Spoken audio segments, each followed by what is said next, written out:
Hello and welcome to this week's Battle of the Ports and Lightning. What the f***?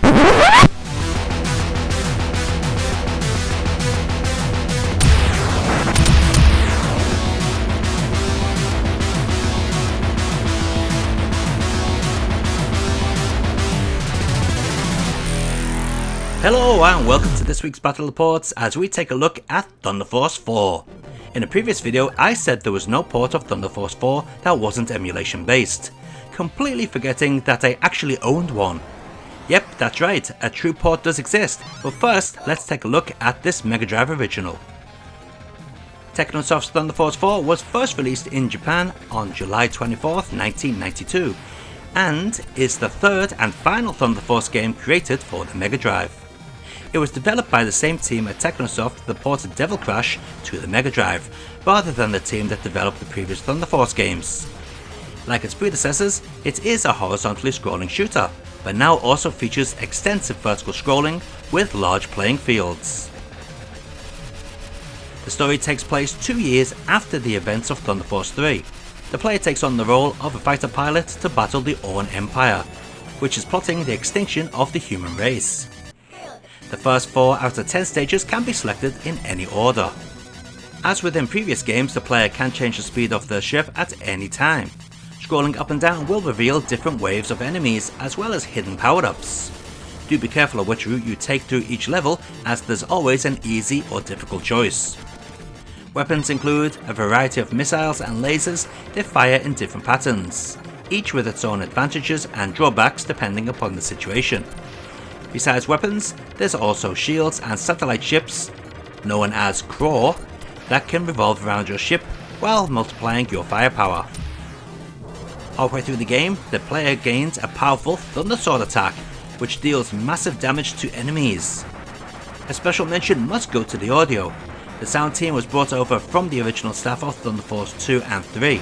The sound team staff, led by Naosuke Arai, were fans of heavy metal, so they worked on finding a method to create an electric guitar sound using the Mega Drive's FN synthesizer. They ran into difficulties and eventually settled on using the system's distortion sound effects to positive results. And oh boy, did they get results.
The only true port of Thunder Force 4 that isn't based upon emulation is on the Saturn as part of the Thunder Force Gold Pack 2. This release improves upon the Mega Drive original in many ways, but also fails in many ways, most noticeably the audio. In the first Gold Pack containing Thunder Force 2 and 3, Technosoft used CD audio for the music, while all the sound effects were samples taken from the Mega Drive. The problem with that was being CD audio. Music tracks would fade out mid-level. So in Thunder Force 4, they sampled the music from the Mega Drive. This solves the fading out music track issue, but the quality is muffled compared to the original. Just take a listen side by side.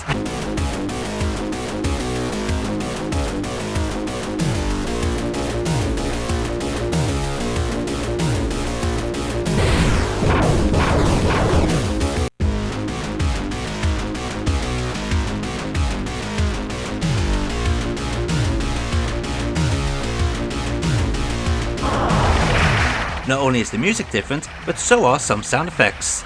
On the plus side, at least when speech plays, the music doesn't stop on the Saturn version. Other positive points are that all slowdowns have been eradicated. Same with all sprite flicker as well. We also get a kids mode that allows you to keep all weapons once you die, as well as gaining a minimum shield. Being that the game does not slow down anymore, some parts can be more difficult. However, I don't think that this is really an issue once you get used to it. In fact, the only real negative with this port is the lower quality audio. Oh, that and the bonus music tracks that are hidden on the Mega Drive original are also missing.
Let's take a look at both of those versions of Thunder Force 4 running side by side.